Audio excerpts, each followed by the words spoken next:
চারজন মেয়ের ভিতরে একজন মহিলার মাত্র সাজা হয়েছে পপি, বাকি তিনজন পুরুষ হয়ে গেল কি করে? বিচারের আগেই অনেক সময় টেলিভিশনে বিচার হয়ে যায়, বিচারের আগেই অনেক সময় পাবলিক ডোমেনে বিচার হয়ে যায়। কামরুন নাহার মলি যদি খালাস পেয়ে থাকে তাহলে বোরকা আসলো কোথা থেকে? নুসরাত একটি ডাইং ডিক্লারেশন দিয়েছে, এই ডাইং ডিক্লারেশনে একটা অডিও এবং ভিডিও আছে। আমরা দরখাস্ত দিয়েছিলাম যে হাইকোর্ট বিভাগে এই অডিও ভিডিওটি শোনানো হোক। এই ভিডিওটি আমরা দেখি এখানে প্রজেক্টরে আসলে তিনি কি বলেছেন আর কি বলেন নাই। কারণ মৃত্যুকালীন জবানবন্দিতে তিনি বলেছেন চারজন বোরকা পরা মেয়ের কথা বলেছেন, মহিলার কথা বলেছেন, কিন্তু আজকে দেখবেন সাজা হয়েছে জুবায়ের, সেও পুরুষ, সাজা হয়েছে জাবিদ, সেও পুরুষ, সাজা হয়েছে শাহাদা হোসেন শামীম, সেও পুরুষ। কিন্তু মৃত্যুকালীন জবানবন্দিতে বলেছিলেন যে চারজন মেয়ে, কিন্তু চারজন মেয়ের ভিতরে একজন মহিলার মাত্র সাজা হয়েছে পপি, বাকি তিনজন তো পুরুষ। সুতরাং যে ডাইং ডিক্লারেশন তিনি দিয়েছিলেন সেই ডাইং ডিক্লারেশনের মধ্যে ছিল চারজন মহিলার কথা, তাহলে আর একজন মহিলা পাওয়া গেল, বাকি তিনজন পুরুষ হয়ে গেল কি করে? এই রহস্য আমরা আশা করি আপিল বিভাগে উন্মোচিত হবে।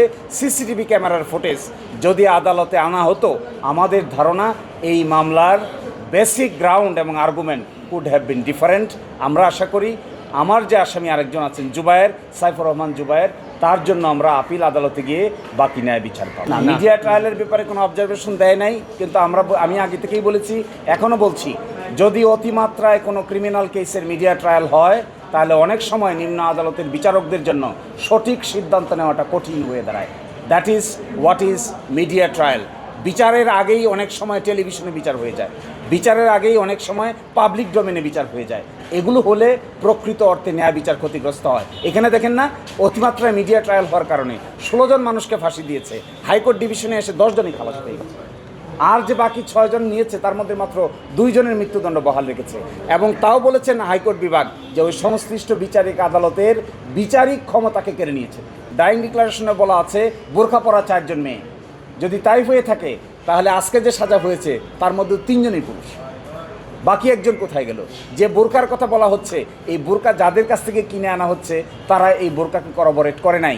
সেই কারণে আজকে কামরুন নাহার মনিকে খালাস দিয়েছেন।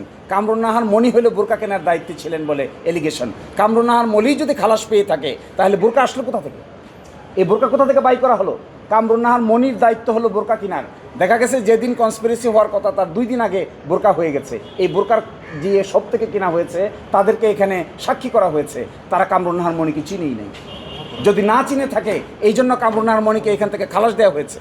তাই যদি দেওয়া হয় তাহলে বোরকার অস্তিত্ব কোথা থেকে আসলো? কামরুন নাহার মনি ছাড়া আর তো কেউ বোরকা নিয়ে আসে নাই। তাহলে মেয়ে কি করে পুরুষ হলো, নারী কি করে পুরুষ হলো? এই রহস্যগুলো আশা করি আমরা পরবর্তী আদালতে উন্মোচিত হবে।